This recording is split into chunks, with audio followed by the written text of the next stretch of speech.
in here, but I don't really feel like turning the overhead light on. It's just not a vibe. I'm currently dog sitting. We're gonna do a little lounge. We're gonna make this really comfy cozy, I think. I want to tell you about how the audition went. I did take notes while I was on the lure yesterday, Long Island Railroad, because I didn't want to forget anything. Let's see. I tried to sleep on the plane, but the obnoxious person behind me kept putting their shoes on my armrest and pushing against my back, so I did not sleep at all, really. You know what? I think I'm just going to think about how the audition went and tell you instead of just reading straight from this, because that was really bland. Yeah, I think I just didn't tell you about how the whole red-eye thing went. Yeah, never doing that again. On the way back home, I would fall asleep, but then my body would immediately jolt me awake. I just don't like being asleep in front of other people. I got a nap pod at Nap York for an hour, but I got there like 15 minutes into my scheduled time. The room itself, like when you closed the door, it was soundproof, but there was still vibrations from somebody either walking above me or to the side of me, and it was really loud. So I did have to shove my AirPods in my ears and put them on noise cancel, and then also play brown noise, which I realized was risky because I almost didn't wake up. Thank God I had an alarm set and it was like loud enough, but it was like just barely loud enough that I almost slept through it, and that would have been such a disaster. Then I went in, used the bathroom. As you saw, it was really terrible lighting. I was going to do false lashes for this audition because I saw people that recommended giving your eyes a little pop, but yeah, it was just way too dark. I barely got my eyeliner on my eyes. I didn't want to risk it. All right, so the audition was at Pearl Studios in New York. It was like 9:20. So then around 9:30, one of the casting directors, I believe, her name is Lisa, her and another woman whose name I'm not remembering because I blacked out of excitement and also because I was so tired. Oh wait, I forgot to mention, before the audition, there's a Starbucks actually like on the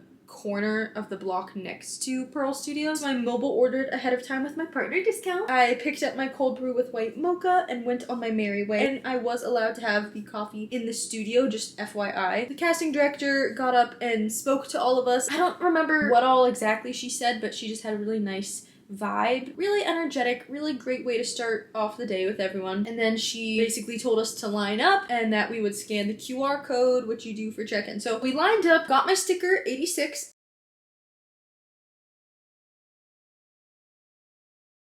and scanned the QR code because then you have to go take a selfie for check-in. I think we waited around, and once everyone was checked in, they had the first group go in, and I was in the first group. I think it was like number 60 something to 86. I don't know why. I'm pretty sure they called like a group of numbers and my number was within that group of numbers, but for some reason I was the last one in my group. I don't know how that happened. I must have messed up. We were led into this other studio. So then we met Brent and Pia choreographed the dance that we learned. I'm not going to tell you what it is because I feel like, I know that's frustrating to hear.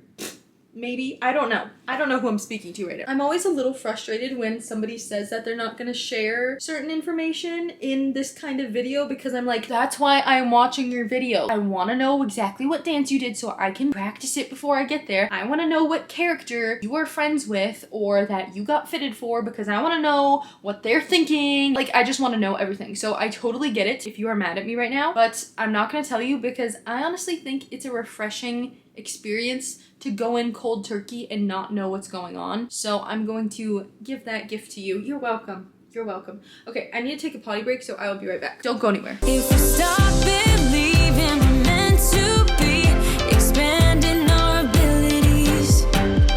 Okay, I'm back. Oh yeah, so we had just gotten into the room and Pia started showing us the choreography. I don't want to say it was easy because I'm not a dancer. So like, I'm not used to learning choreography quick and then having to do it right away. I like taking my time with something and then I can memorize it, but I'm not good when it comes to like quick things unless it's like acting. Wasn't too long of a dance. Definitely a lot easier and shorter than the one that I did at the Hong Kong and Shanghai Disney character performer audition. This was pretty short because later we found out that it was the first part of a longer dance. We practiced it a couple of times together. We did them in groups of 3. However, because for some reason I was there, I was the 4th one in my group, so we did it in a staggered group of 4 and I was on the edge, which was great because that's the side of the room that I had been practicing on it, so it felt a little more natural than being right up front and like on the left or something. We did the dance. However, what Pia really emphasized, and Brent too, was that they were like,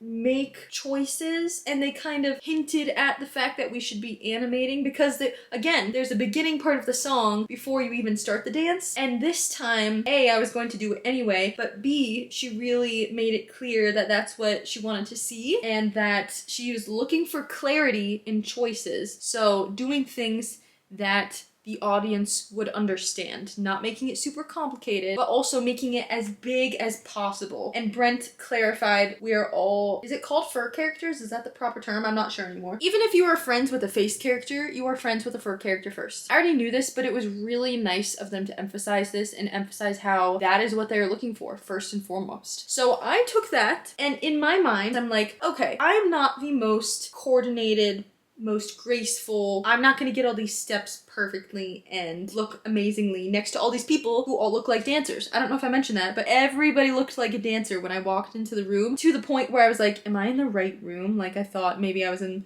the wrong place. So I'm like, okay, great, everybody is a dancer and I'm just some random girl here in my little tennis skirt and t-shirt. But it made me feel a lot better after the whole spiel they gave. I don't really think I thought about it that much, honestly. I'm kind of like breaking down the thought process right now, but I truly didn't really think about it too much. I just thought of the most fun character to be friends with, and that was Goofy. So in my mind, I was thinking about Goofy the whole time. I think I'm pretty similar to Goofy. Put aside the fact that I'm probably not even the right height to be friends with Goofy. It was just an impulse that I had, like, oh, Goofy, because he's goofy. I'm pretty goofy too, I think. So it just made sense because that way I could get away with not doing the steps perfectly graceful, because Goofy is not graceful, he's clumsy and silly. And I was like, perfect, let me do that. And then I stuck with Goofy in my head throughout the whole entire thing. So in the beginning, you have this section where you can do like lots of big movements. I don't know how many, maybe it was 2 counts of 8, something like that. I did it how Goofy would do it. WWGD. WWGD, babe, it's that simple. Each group of 3, or in my case 4, did the dance once, everyone clapped for them, they went to the other side of the studio and waited. Then Brent and Pia spoke to each other about everybody while we all talked amongst ourselves. Wow, I'm tired.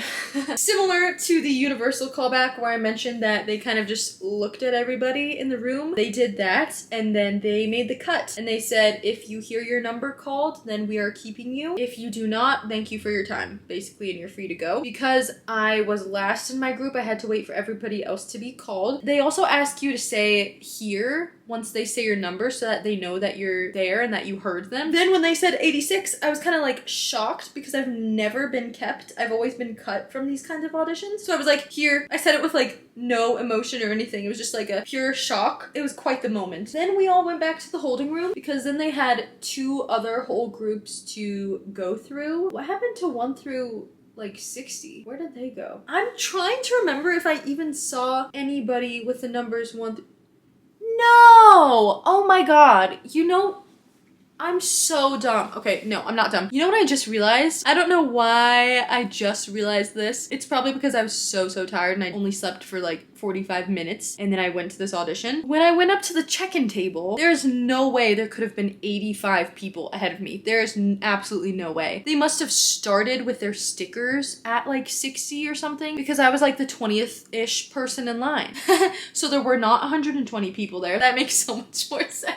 They were groups of 3, so there were about 20 people in each group. That checks out. Okay, cool. That makes so much more sense, Rachel. Everyone who made it stayed in that big holding room. The second group went in, learned the choreography, got cut, and then they came back. And the third group went, learned the choreography, they got cut, and then they came back. So then everybody who made the first cut was still there. Also, I just couldn't sit still. I had just chugged a cold brew. So I was walking around the hallways, checking out things, going to get water, talking to people, walking around, just generally milling about the place. But then eventually we were called back in. There's something that Lisa said that I'm not gonna forget. She was like, you are 1 step closer to your dreams. And that just like hit home for me. Such a simple statement. She just like put everything in such a positive light that day. Oh my god, that was yesterday. That day? You mean literally yesterday? Okay, it's already 10:20 right now. Look at my background. She said, you are 1 step closer to your dreams. That's exactly how I feel. This is my dream, and I am 1 step closer to it. I get like teared up just thinking about it because if I actually get this, like, it would be a dream come true. Oh my god, look at me, I'm starting to cry. Woo. It just really kept the energy going and motivation for me in that moment. And then Pia taught us the second half of the choreography, which was a little more involved than the first half. I thought it was really good choreography. I would be able to do a cleaner dance if I had more time, but I was just thinking about my character. And clearly that worked. That was my priority, and it definitely paid off because I made it all the way through to the end of the day. So we learned the second half of the choreography, and because there were more people in the room, there was at least 30. I'm not really good with numbers, clearly. Hopefully that's not important to you watching this video. Then we each did it in groups of 4 and they recorded it. Lisa, I believe, was recording it, and she would go up with a phone to each person individually, and you would say, "Hi, my name is Rachel Steingesser," and then you'd say your number. "I'm number 86. Then she would go to the next person and say, "Hi, I'm Leah Michelle." Why did I think of Leah Michelle? She would back up and record all 4 of you doing the dance, the first and the second part of the dance all together. This is the part I'm fuzzy on. I think once we were all done, we went back to the holding room. I don't think they made any cuts, did they? Did we all leave? Or did we stay there? Either way, we all ended up back in that dance studio, and there was a height measure thingy. What is that called? Not a scale. What is that called? Yeah, a height measurement rod. The only time I've ever done that was when I went to Disneyland and they measured us before we even did anything besides like stretching and sitting there, and then they turned me and another girl away because we weren't the correct height. I like trying to make it through this, but it's been a long 2 days. It's been a long week, honestly. I'm so happy. Like, I'm just so grateful for this experience. So then we all lined up. Brent measured us himself. I don't know what my height was. He didn't say it out loud. He just took note of it. He told me to go get my picture taken by Lisa, and she was taking pictures of like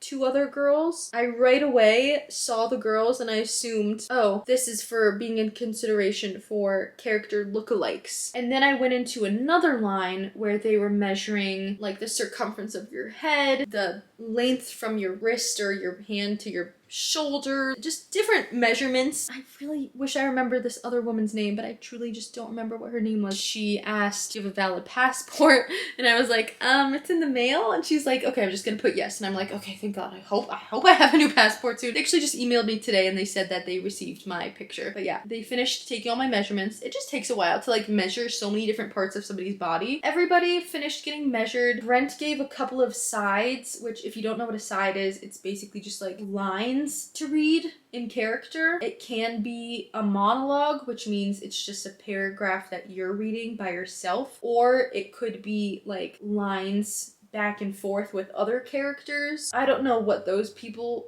got. They took some people into that holding room that we were originally in, and then they were working in there while everyone else was finishing up getting measured. Everybody left except for like this group. They handed us sides. They wanted us to read it in like a generic princess way. I'm not going to tell you what the script is, but there's a script that they have for the Walt Disney World online submission, which I've decided I don't think I want to do anymore. But if you go onto that audition listing and click on reading, it was similar to that, but it was longer. So there were 8 of us. I immediately took the side and I went off into the corner, practiced it multiple times. It's like bedtime for me, but I wanted to make sure I got all of this out while it's still fresh in my mind. We probably had at least like 10 minutes to work on it. I'm not really sure. Again, I'm not good at time or numbers or anything like that, but we had ample time to go over it. Lisa actually gave a group of us some advice, and she was like, take your time, like don't feel like you have to rush through the whole script, and make sure that you're really, again, going for that clarity. If you just gloss over some of the words that you're using to describe magical things that pertain to this Disney world, like you really have to know what you're saying and really believe it. That's what makes things so magical, is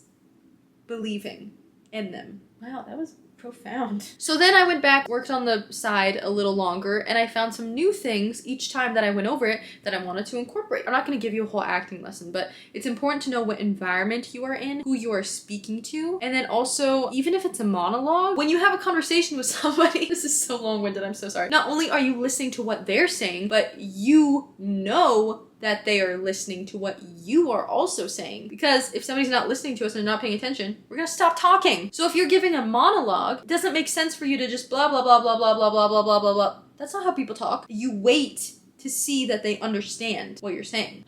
Because it's about the interaction. It's not about the words you're saying. It's about how you are interacting with people. I think. Basically, we all had time to practice, and then Lisa got out the phone again and recorded us. I was the second to last person to go, and Brent was sitting at a table in the corner, by the way, during all this. So he heard everything we were doing, but we were doing it for the camera. Once somebody was done, then they gave back their side, and then they left the room and like left for the day. There was nothing else after this point. Like, we were the last people. I felt really good about everything I did. I felt really comfortable and welcomed at this audition. It felt like a safe space to kind of explore and have freedom to be creative and have fun. That's really all you can ask for in an audition, is to feel comfortable and feel like you have the space to be yourself. So I'm really grateful for that. So I gave Brent my side, and then I was like, do you mind if I stay? Like, can I stay for her audition? Because me and this other girl, we had been talking, because she said she's from Colorado, which is where I live. So I wanted to be there for her because everybody else was gone and we had all been clapping for each other. And I know how it feels to be last and not have anybody left there to clap for you. So supporting people really does matter. And also, I was just curious. I kind of enjoyed getting to go last or second to last, because then I could see how everyone else did their lines. It was just really cool to see. Then we both left, and that was it. That was the whole audition. That was the best day ever. Who knows if I'll even get a call or an email or anything like that. However, Brent did specify that because they're coming out with 2 new ships, it looks good in terms of casting, is what he said. So I feel pretty good about that. But again, nothing was promised, nothing was guaranteed. But again, I felt pretty good about it. So there's that. I think that's all that matters, is how I felt about it. And I felt really good. I honestly don't know what character they would even consider me for, or why they like who were they thinking of when they took pictures of me. I wouldn't know, so I don't know what they're thinking. And again, it wasn't specific, it was very generic. So it was interesting to me because in other videos I've seen of people talking about this, they get specific sides of specific princesses that they want to see them read for or even be fitted for. We didn't have any fittings. I didn't hear anything about this at this audition, but from other people's videos, I have heard that Disney has some sort of like way to virtually try wigs on people. So I'm not sure if they're gonna do that or just go over the videos of us dancing and like acting, but I really hope I get it. I really hope I get it. And that's the video. My battery's like dying currently. So thank you so much for watching, and let me know if you have had any experience at auditions, and I'll see you in the next video. Bye-bye! If the passion